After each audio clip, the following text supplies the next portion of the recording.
वर्ष अगाडि अब मेरो एउटा युवा जीवनको कलकलाउँदै अवस्थामा विश्वविद्यालयमा थिएँ, पढ्दै थिएँ र यो 20 को दशकमा बाल अधिकारको विषयमा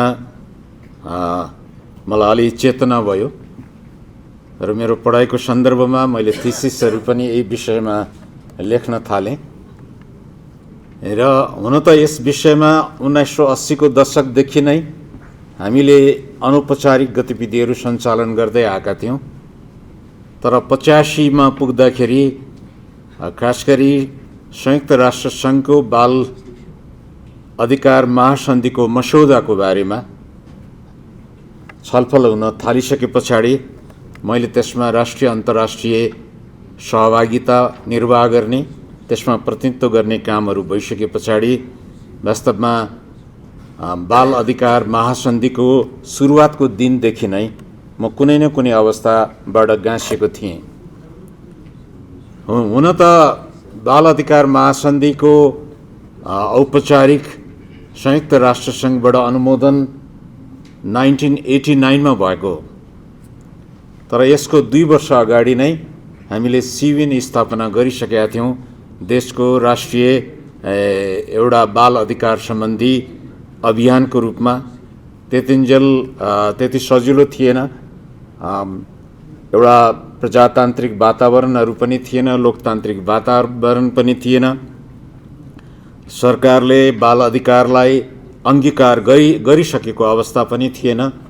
त्यसकारण अलिअलि अप्ठ्यारो नै 20 बाट हामीले कामहरू सुरु गऱ्यौँ र सुरुका हाम्रा कामहरू चाहिँ मूलतः यो सडक बालबालिका र यो विभिन्न क्षेत्रमा क्रियाशील बाल मजदुरहरूको हक हितको सन्दर्भबाट सुरु भएको म इतिहासको सानो कुरा कोट्याउन चाहन्छु। दोस्रो, यो बाल अधिकार सम्बन्धी महासन्धि एक हिसाबबाट एकदम भाग्यमानी महासन्धि पनि हो। यो महासन्धि पारित पनि हुनु, नेपालमा लोकतन्त्रको पुनर्स्थापना पनि हुनु सँगसँगै भएको थियो, करिब सँगसँगै। मलाई यतिन्जेल थाहा छ तत्कालीन अन्तरिम सरकारको प्रधानमन्त्री श्री कृष्ण प्रसाद भट्टराई, श्रद्धेय कृष्ण प्रसाद भट्टराई हुनुहुन्थ्यो। हामी सबै मिलेर एउटा डेलिगेसन आयोजना गरेका थियौँ बाल अधिकार सम्बन्धीका विषयमा र उहाँलाई त्यस विषयमा हामीले जानकारी गरायौँ र यसको अनुमोदनको निम्ति अनुरोध गऱ्यौँ र एकदमै हातै अँगालो मारेर मलाई याद छ उहाँले हार्दिक स्वागतका साथ यो गरिन्छ, यो गर्छौँ, हामी गर्छौँ। र यो बाल अधिकार महासन्धि मात्र होइन, त्यतिन्जेल 11 वटा मानव अधिकार सम्बन्धी महासन्धिहरू हाम्रो देशले एकैचोटि अनुमोदन गरेको थियो, हस्ताक्षर गरेको थियो र यो संसारको विरलै देशहरूमा हुने गर्दछ यस्तो कुराहरू, जुन अवसर हामीले प्राप्त गरेका थियौँ। त्योभन्दा अगाडि पनि मलाई सम्झना आयो 2047 सालको नेपालको संविधान हामी बनाउँदै थियौँ। त्यो संविधान बनाउने क्रममा सर्वोच्च अदालतका तत्कालीन माननीय न्यायाधीश विश्वनाथ उपाध्यायको अध्यक्षतामा त्यो मसौदा संविधान मसौदा समिति गठन भएको थियो। त्यसको कार्यालय अहिलेको यो सिटी हल राष्ट्रिय सभागृहमा थियो र त्यहाँ हरेक दिन जस्तो जुलुस मानिसहरू आउँथे कि नेपालले एउटा ऐतिहासिक संविधान बनाउने क्रममा त्यो महिला, त्यस्तै गरी किसान, मजदुर लगायत विभिन्न समुदायका मानिसहरू, हाम्रो हक अधिकारका कुराहरू मानव अधिकार कर्मीहरू त्यहाँ पुग्दथे र उनीहरूले आफ्नो स्मृति पत्रहरू संविधानमा समावेश गर्नको निम्ति हामीले त्यो काम पनि गरेका थियौँ। तर त्यतिन्जेल फेरि पनि एउटा अर्को ऐतिहासिक अवसर मिल्यो। हामीले बाल अधिकार अभियानको तर्फबाट पनि संविधानमा त केही भन्नको निम्ति यो यो जुन समिति थियो मस्यौदा समिति, संविधान मस्यौदा समिति, त्यसको ध्यान आकृष्ट गर्नुपर्दछ भनेर 10 बुँदे बाल अधिकार सम्बन्धी विषयवस्तुहरू समेटेर हामीले त्यो त्यतिन्जेल शाही आयोग भन्थ्यो, संवैधानिक शाही आयोग, संविधान मस्यौदा सहायक आयोग र विश्वनाथ उपाध्यायज्यूलाई हामीले त्यो समाविष्ट गर्यौँ र उहाँले पनि यति न्यानोपनका साथ त्यो कुरालाई स्वीकार गर्नुभयो, हाम्रो डेलिगेसनलाई सँगै राखेर चिया खुवाउनुभयो र उहाँले एक शब्द म विशेष धन्यवाद दिन्छु तपाईँहरूलाई भनेर भन्नुभयो। अनि किन होला भन्ने जस्तो लागेको थियो। यहाँ त दिनकै सबै आइरहेछ, सबै मानिसहरू यहाँ दिनकै दर्जनौँ डेलिगेसनहरू मका आएर स्मृति पत्र दिन आउँछ, तर सबै तिनीहरू आफ्नो अधिकारको निम्ति आउँछ। महिला अधिकारको निम्ति, जनजाति अधिकारको निम्ति, नागरिक अधिकारको निम्ति, आर्थिक सामाजिक सांस्कृतिक अधिकारको निम्ति। तपाईहरुको मात्र डेलिगेसन हो, आफ्नो होइन, अर्काको निम्ति डेलिगेसन आउनुभयो, केटाकेटीको निम्ति आउनुभयो, तिनीहरूको निम्ति आउने त कोही पनि छैन। र म यो विशेष गरी हेर्छु तपाईको यो जुन स्मृति पत्र छ, जुन अनुरोध छ, त्यो विशेष गरी हेर्छु भनेर नि उहाँले सम्बोधन गर्नुभयो र त्यही अनुसार संविधानमा पनि के कुराहरू हामी समाविष्ट भएको हामी पाउँदछौँ। यो ऐतिहासिक एउटा पृष्ठभूमिको साथबाट यो अभियान यो अवस्थासम्म आइपुग्नमा खास गरी सिविन नेपालमा सँगसँगै काम गर्ने साथीहरू, बाल अधिकार अभियानमा काम गर्ने विभिन्न यो अभियानका अभियन्ता मित्रहरू र नेपाल सरकार पनि, नेपाल सरकारको मैले अघि नै भने म आजको दिन पनि सम्झन चाहन्छु तत्कालीन सम्माननीय कृष्ण प्रसाद भट्टराईज्यू, गिरिजा प्रसाद कोइरालाज्यू, मनमोहन अधिकारीज्यू, किनभने उहाँहरूको त्यो बेलामा नै म बाल अधिकारको क्षेत्रमा सबभन्दा बेसी सक्रिय भएको अवस्था थियो त्यतिन्जेल।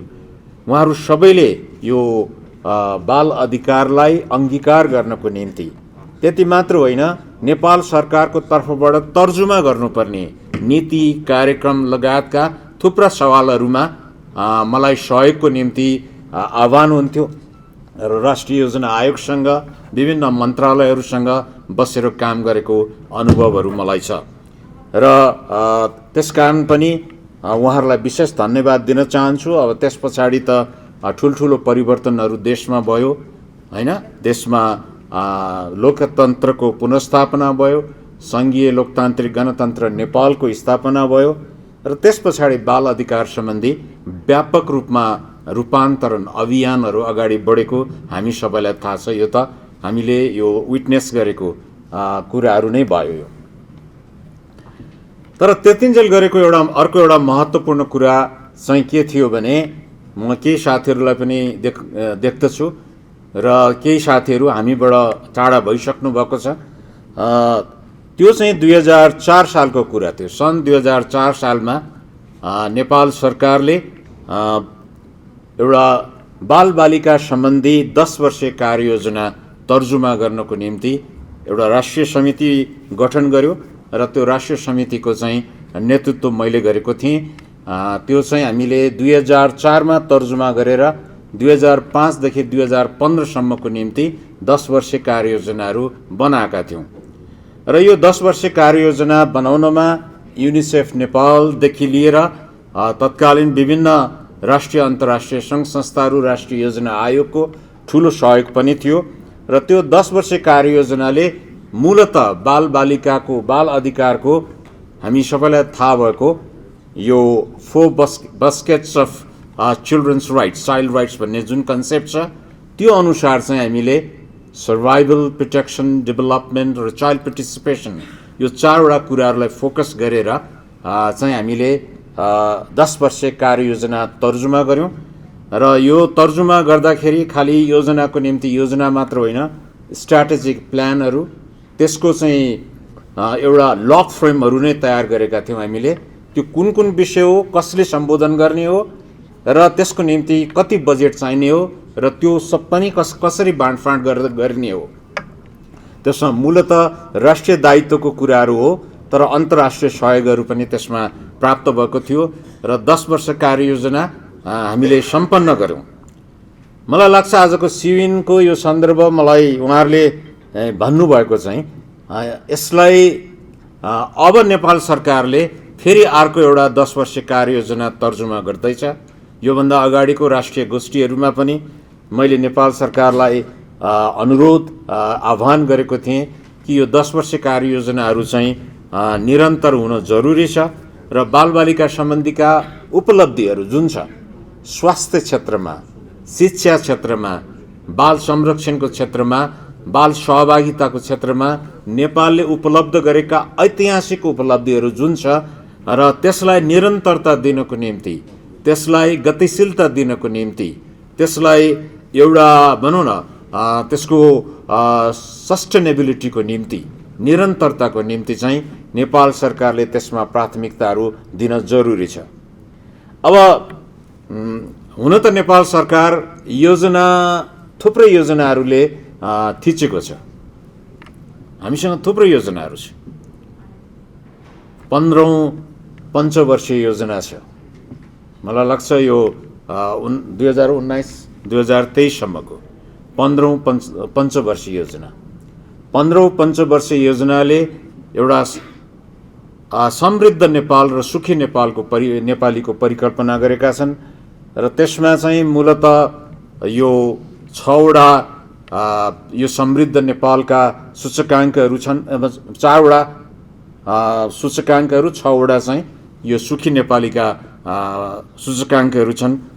अब सूचकाङ्कहरूको विषयमा चाहिँ मलाई वास्तवमा राष्ट्रिय योजना आयोगको साथीहरूसँग बसेर छलफल गर्न मन लागेको थियो। त्यो सूचकाङ्कहरू चाहिँ कतिपय हिसाबमा चाहिँ त्यसलाई चाहिँ रिभ्यू गर्न जरुरी छ। त्यो रिभ्यू गर्न जरुरी छ। त्यो जुन अगाडि आएको छ, अब सलोनी सिंह प्रधानज्यू मेरो आफ्नै अनन्य मित्र त्यहाँ पुग्नु भएको छ। म उहाँसँग पनि बसेर त्यसमा छलफल गर्न चाहन्छु। हाम्रो महिला बालबालिका तथा ज्येष्ठ नागरिक मन्त्रालय जुन छ उहाँहरूसँग पनि छलफल गर्न चाहन्छु। वास्तवमा त्यसमा केही रिभ्यूहरू आवश्यक छ जस्तो मलाई लाग्दछ।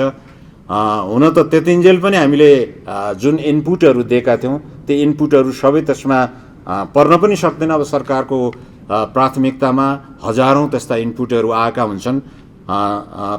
तर त्यो पहिलोचोटि चाहिँ एउटा सूचकाङ्क सहितका हाम्रा सपनाहरू जुन कोरिएका छन् त्यसलाई चाहिँ रूपान्तरण गर्ने जुन प्रक्रियाहरू तर्जुमा भएका छन्, नीति, त्यस पछाडि कार्ययोजना र त्यसलाई सम्भावनामा रूपान्तरण गर्ने जुन संयन्त्रहरू छन् त्यो सबै बने पछाडि एउटा सिस्टम भन्ने बन्छ।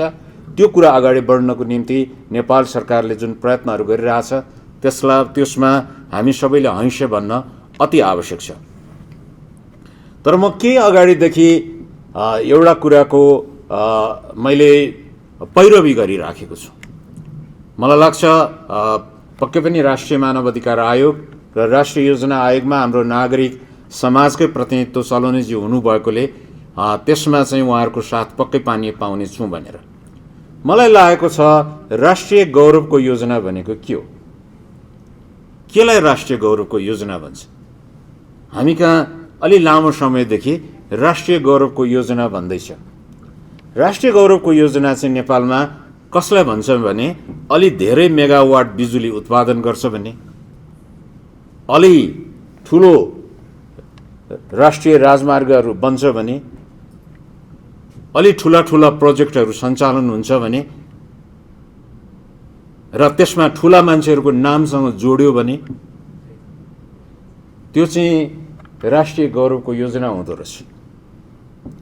मेरो विचारमा त्यो पनि होला, त्यो पनि पक्कै होला। किनभने आर्थिक विकास, भौतिक एउटा पूर्वाधार निर्माणका कुराहरू छन्। त्यो हाम्रो जस्तो देशलाई त्यो असाध्य चाहिन्छ, त्यसलाई प्राथमिकता दिनुपर्दछ। हामी सामाजिक क्षेत्रमा काम गरिराखेको साथीहरू चाहिँ त्यसको साथसाथमा सामाजिक सशक्तिकरणको कुरा चाहिँ सँगसँगै बढेन भने राष्ट्रिय गौरव त्यत्तिकै हुँदैन भन्ने त्यो पक्षमा छौँ। त्यो कुरा त सरकार आफैले स्वीकारेको छ। सरकार आफैले कहाँ स्वीकारेको छ भने समृद्ध नेपाल र सुखी नेपालीको इन्डिकेटर्सहरू हेर्नुहोस्। समृद्ध नेपाल र सुखी नेपालीको इन्डिकेटर्समा सबभन्दा बेसी सामाजिक कुराहरू छन्। तर सामाजिक विषय चाहिँ राष्ट्रिय गौरवको योजना किन बन्दैन? महिला सशक्तिकरण राष्ट्रिय गौरवको आयोजना किन बन्दैन? दिनकै सयौं र हजारौं महिलाहरू हिंसाबाट पीडित छन्, विभेदबाट पीडित छन्, उनीहरू अप्ठ्यारो र जोखिममा छन्। उनीहरूको जीवन सुखी नभएसम्म, उनीहरूको जीवन समृद्ध नभएसम्म नेपाल समृद्ध हुनै सक्दैन। त्यो त ठोकेर भन्न सक्ने कुरा हो नि, हुनै सक्दैन। भने त्यो जीवनलाई त्यसको निम्ति महिला सशक्तिकरणको कुरा राष्ट्रिय गौरवको योजना किन बन्न सक्दैन? सरकारलाई हामीले अनुरोध गरौँ, सरकारलाई हामी कन्भिन्स गरौँ। अब त कन्भिन्स पनि गर्नु परेन, सलोनीजी हुनुहुन्छ, उहाँले गर्नुहुन्छ, उहाँको पछाडि हामी लाग्छौँ, उहाँले गराउँछौँ। राष्ट्रिय मानवाधिकार आयोगका अध्यक्षजी हुनुहुन्छ, हामीसँग संवैधानिक आयोग छ, उहाँको पछाडि लाग्छौँ। उहाँ श्रीमानलाई हामी त्यसको निम्ति आह्वान गर्दछौँ। त्यस्तै गरी बालबालिका, नेपालको झनै आधाउधी जनसङ्ख्या बालबालिकाले ओगटेको छ हैन। 16 वर्ष मुनि मात्र 41-42% छ हैन। त्यो भनेको ठुलो कुरा हो। र तिनीहरूको निम्ति लगानी भनेको सिङ्गो राष्ट्र परिवर्तनको निम्तिको लगानी हो। बालबालिकाको निम्ति शिक्षा, बालबालिकाको निम्ति स्वास्थ्य, बालबालिकाको सामाजिक सुरक्षाको कुरा भनेको सिङ्गो सामाजिक भोलिको सशक्तिकरणको त्यो सुखी नेपाल र समृद्धि नेपाल भनेको त्यहाँबाट सुरु हुन्छ। किनभने सरकारले आजको भोलि समृद्ध हुन्छ भनेको छैन, छ त छैन। नेपालले कहिले समृद्ध हुन्छ भनेको छ? हाम्रो देशको सरकारले सन् 2021 मा समृद्ध हुन्छ भनेको छ। सन् 2021 25 वर्षीय दीर्घकालीन योजना बनाएको छ। 25 वर्षमा हामी कहाँ पुग्छौँ हामीलाई थाहा छैन। तर अबको 25 वर्षमा हाम्रा बालबालिकाहरू, आज जन्मेको बालबालिका 25 वर्ष पुग्छ भन्ने त हामीलाई थाहा छ नि। त्यो बच्चा 25 वर्ष पुग्छ। तिनीहरूको मृत्युदर घटाउँदै जाँदाखेरि अधिकांश बालबालिकाहरू त्यो ठाउँमा पुग्छ। अझै मृत्युदर त हामी 0 मा पुर्याउन प्रयत्न गर्दैछौँ। त्यसकारण अबको बालबालिकाहरू अधिकांश पुग्दछ। हामी कहाँ पुग्छौँ हामीलाई थाहा छैन। तर नेपाल कहाँ पुग्छ हामीलाई थाहा छ। त्यो बेलाको नेपालीलाई कहाँ पुर्याउनु पर्दछ हाम्रो सरकारलाई थाहा छ। हाम्रो सरकारले भनेको छ 2022 अर्को वर्ष हामी यो लिस्ट डेभलप कन्ट्रिजबाट, अल्प विकसित मुलुकबाट हामी मध्य आयोग भएको देश या डेभलपिङ कन्ट्री विकासशील देशमा पुग्छौँ भनेर नेपाल सरकारले भनेको छ। 2030 मा हामी मध्य आयोगबाट अलिकति माथि जान्छौँ या मध्य आयोगलाई निरन्तर गर्छौँ भनेर भनेको छ। र सन् 2021 मा पुग्दाखेरि चाहिँ हामी एउटा सम्पन्न देशमा पुग्दछौँ भनेर परिकल्पना गरेको छ। त्यो परिकल्पना हामीले बालबालिकाहरूको लगानीबाट मात्र सम्भव हुन्छ भनेर ठोकेर भन्नु सक्नुपर्दछ। आजको बालबालिकालाई 15 वर्षपछि ऊ एक क्लासमा पुगेछ भने 15, 16, 20 मा भोलि कलेजमा पुग्छ। र अब त्यस पछाडि 25 वर्षमा पुग्दाखेरि ऊर्जाशील, उत्पादनशील, skilful human resource, productive human रिसोर्समा ऊ रूपान्तरित भयो भने उसैले मात्र बनाउन सक्छ। त्यसको निम्ति हामीले लगानी गर्नुपर्दछ। र त्यसमा मेरो अनुरोध के हो भने त्यो आर्थिक कुराहरू पनि सम्बोधन गरौँ, भौतिक निर्माणका कुराहरू पनि सम्बोधन गरौँ, तर जनशक्ति निर्माणको कुरा, जनशक्ति विकासको कुरा, त्यो महिला हो, त्यो बालबालिका हो, त्यो युवा हो अझै ऊर्जाशील, उनीहरूमा लगानी गरेन भने हामी प्राप्त गर्न सक्दैनौँ भन्ने कुरा। त्यो त थुप्रै अन्तर्राष्ट्रिय अध्ययन, अनुसन्धान र रेफरेन्सहरूले देखाएको छ र यो नयाँ कुरा पनि होइन।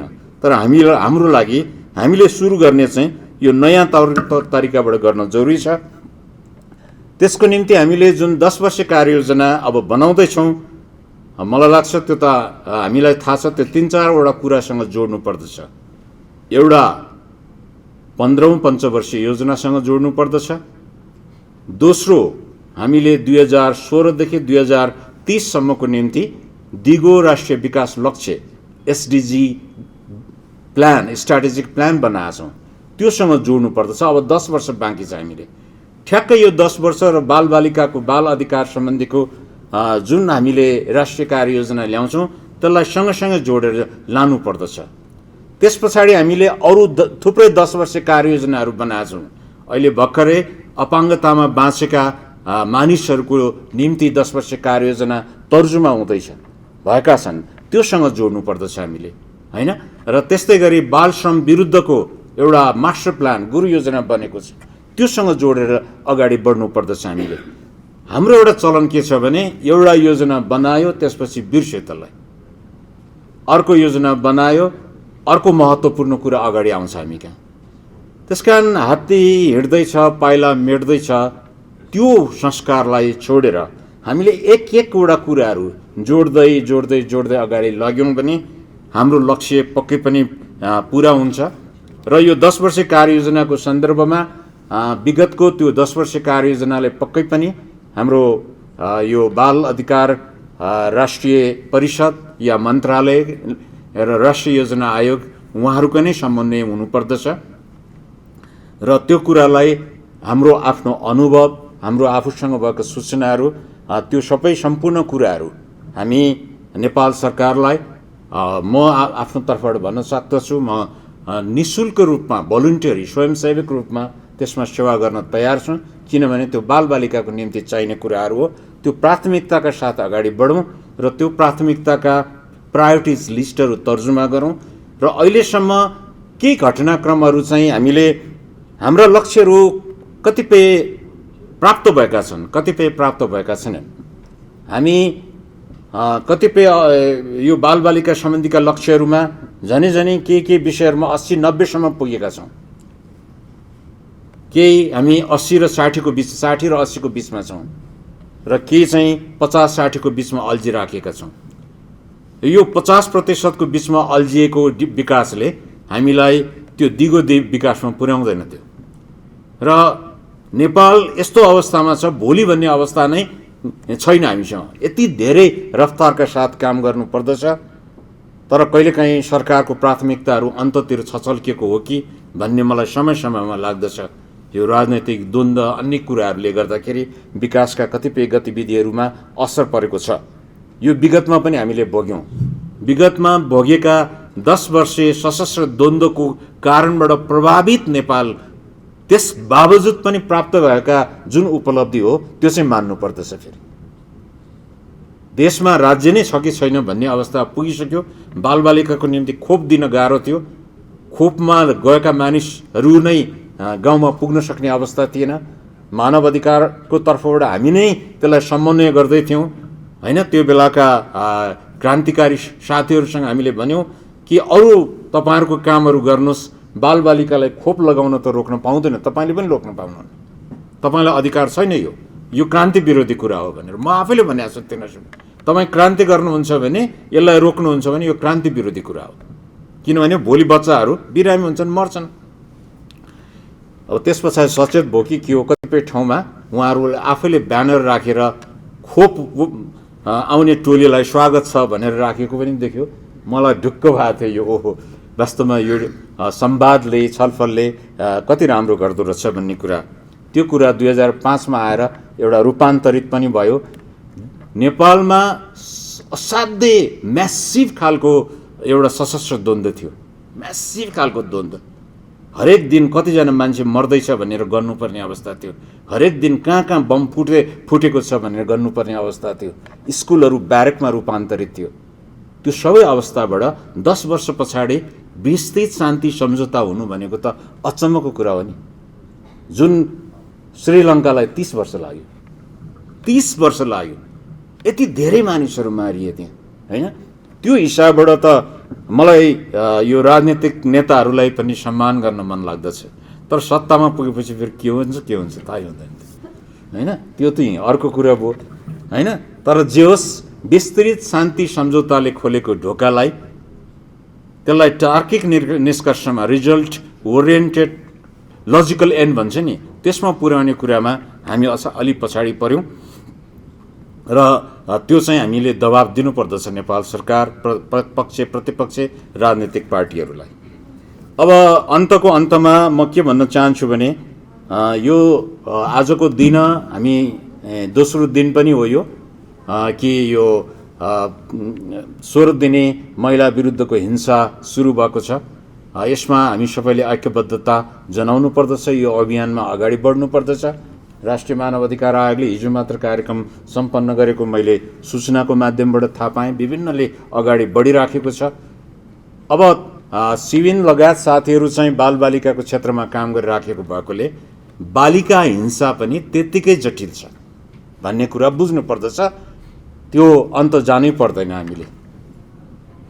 हामीले गत वर्ष मात्र, यही वर्ष अहिलेकै क्षणमा मात्र पनि दर्जनौं बालिकाहरू हिंसा पीडित भएको, बलात्कार पीडित भएको, पीडित मात्र होइन उनीहरूलाई न्याय नै दिलाउन नसकेको त्यो एउटा गम्भीर प्रकृतिको कुरा हो।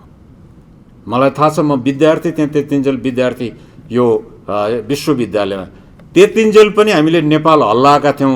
नमिता सुनिता काण्ड हुँदाखेरि हामीलाई जेलमा लगेको थियो विरोध गर्यो भनेर। पोखराको घटना थियो, ठुल्ठुला मान्छेहरू दरबारसँग समेत जोडेका कुराहरू बाहिर आउँदथ्यो। अहिले त्यो पन्त बहिनीको कुरा, यत्रो परिवर्तन भएपछि पनि न्याय दिलाउन नसक्नु, यो सबै यो हाम्रो हार हो। यो नेपाल सरकारको हार हो, नेपाल प्रहरीको हार हो, हामी नागरिक समाज, मानव अधिकार सबैको हार हो। यो एउटा बच्चा अन्यायमा परेको छ, पीडित भएको छ, हिंसामा परेको छ, पीडकहरू छाती फुलाएर हिँडिराखेका होलान्। कस्तो न्याय प्रणाली, कस्तो अनुसन्धान। राष्ट्रिय मानव अधिकार आयोगमा म आफै काम गर्दाखेरि जमिन मुनि लुकाएको ठाउँ पत्ता लगाएर, त्यसको अस्थिपञ्जर पत्ता लगाएर, त्यो अस्थिपञ्जर कसको हो भनेर पत्ता लगाएर, कतिपय अवस्थामा त यो मान्छे दोषी छ भनेर राष्ट्रिय मानव अधिकार आयोगले संयोजक मलाई बनाएको थियो, त्यो नेतृत्व गरेको। त्यसकारण राष्ट्रिय मानव अधिकार आयोगलाई पनि मेरो श्रीमानलाई अनुरोध छ, त्यो सरकारले गरेन भने त्यो अधिकार लिनुपर्दछ। त्यो स्वतन्त्र रूपमा मान्य अध्यक्षज्यूहरू र त्यहाँबाट त्यसको सरकारले आफ्नो काम गर्दैछ, राज्यलाई सघाउने हो क्यारे, सत्य निरूपण गर्ने हो क्यारे, त्यसमा राष्ट्रिय मानव अधिकारले गरेका उदाहरणहरू छ। गर्न सक्छ भन्छु म, गर्न सक्छ। तर त्यो इन्भेस्टिगेसनको दौरानमा यति धेरै ल्याप्सेसहरू देख्यौँ हामीले। ओहो, नेपाल प्रहरीले असाध्यै ठुलो अनुसन्धानहरूमा सफलता प्राप्त गरेको छ, असाध्यै ठुलो। खास गरी अबको यो 10 वर्षीय कार्ययोजना चाहिँ मूलतः अहिले हामीले प्राप्त गरेका महत्त्वपूर्ण उपलब्धिहरू, अघि नै मैले भने सर्भाइभल, डेभलपमेन्ट, प्रोटेक्सन र पार्टिसिपेसनको सन्दर्भमा त्यसलाई इकोनोमिक, सोसल, कल्चर राइट्ससँग गाँसेर होइन, र उनीहरूको मूलतः शिक्षा, स्वास्थ्य र सामाजिक सुरक्षाको विषयवस्तुलाई केन्द्रित गरेर हामीले त्यसको स्ट्राटेजिक एप्रोचेसहरू, त्यसको प्लान अफ एक्सनहरू र बजेट प्रणाली विकास गर्न सक्यौँ। र बजेट नेपाल सरकारसँग खर्च गर्न नसकेका यति धेरै बजेटहरू छ। डेभलपमेन्ट बजेटहरू खर्चै हुन सकेको छैन होइन, साधारण खर्चहरू मात्र हो, जतिको हो त्यत्तिकै खर्च हुने। डेभलपमेन्ट बजेटहरू खर्चै हुन सकेको छैन। त्यस्तो कुराहरू चाहिँ बालबालिकामा केन्द्रित गरेर अगाडि बढ्यौँ भने बाई 2030 हामीले डिक्लेयर गरेको, एसडिजीले डिक्लेयर गरेका थुप्रा कुराहरू उपलब्ध गर्न सक्दछौँ। हामी नेपाल सरकारलाई यो मानेमा सँगसँगै छौँ भन्न पनि चाहन्छु। हामी सँगसँगै छौँ, हामी साथ दिन चाहन्छौँ। अब नागरिक समाज भएपछि कहिलेकाहीँ दबाब पनि हुन्छ, त्यसलाई अन्यथा मान्नु हुँदैन सरकारले। त्यो नागरिक समाजको कर्तव्य नै हो त्यो होइन। तर त्यसो भन्यो भनेर नागरिक समाजलाई पर हाल्न मिल्दैन। मानव अधिकारको दृष्टिकोणबाट श्रीमानले पक्कै पनि आफ्नो विचारहरू यसमा राख्नुहुनेछ। राष्ट्रिय मानव अधिकार आयोग मात्र होइन, अहिले हामीसँग विभिन्न आयोगहरू भइसकेका छन्। झनै 10-11वटा आयोगको परिकल्पना गरेको छ, 7-8वटा आयोगहरू निर्माणको प्रक्रियामा बनिसकेको छ। त्यो आयोगहरूको समन्वय राष्ट्रिय मानव अधिकार आयोगले गर्नुपर्दछ भन्ने म मान्यता राख्दछु। किनभने ती नयाँ आयोगहरू हुन्, उहाँहरूलाई काम गर्न अलि अप्ठ्यारो पनि छ। जनशक्तिको हिसाबबाट, स्रोतको हिसाबबाट, अनुभवको हिसाबबाट, स्ट्राटेजिक प्लानको हिसाबबाट त्यो आयोग अलि सशक्त भएकोले त्यसको समन्वयको नेतृत्व श्रीमानलाई लिन म हार्दिक आह्वान पनि गर्दछु र त्यो भइराखेको पनि म देख्दछु। र थोरै मैले झनै बिर्सेको रहेछ, नेपालको दुईटा अर्को कार्ययोजना छ। एउटा राष्ट्रिय मानव अधिकार कार्ययोजना, त्यो नेपाल सरकारको हो। अर्को चाहिँ राष्ट्रिय मानव अधिकार आयोगकै स्ट्राटेजिक प्लान छ। त्यो स्ट्राटेजिक प्लान जुन छ त्यो 5 वर्षे हो क्या अरे, त्यो स्ट्राटेजिक प्लान त्यो मानव अधिकारको नेपाल सरकारको नै कार्ययोजना हो। त्यो प्रधानमन्त्री कार्यालय अन्तर्गत छ। त्यो अर्को चाहिँ उहाँ मान्य अध्यक्षज्यूको अन्तर्गत अगाडि बढिराखेको छ। त्यो दुईटालाई पनि अवध बन्ने 10 वर्ष कार्ययोजनामा समन्वय गर्न सक्यौँ भने त्यो असाध्यै राम्रो र हिजो भएका जुन ल्याप्सेसहरू छ, कमी कमजोरीहरू छ, त्यसलाई चाहिँ हामीले उतारेर नयाँ गतिशीलताका साथ अगाडि बढ्न सक्दछ।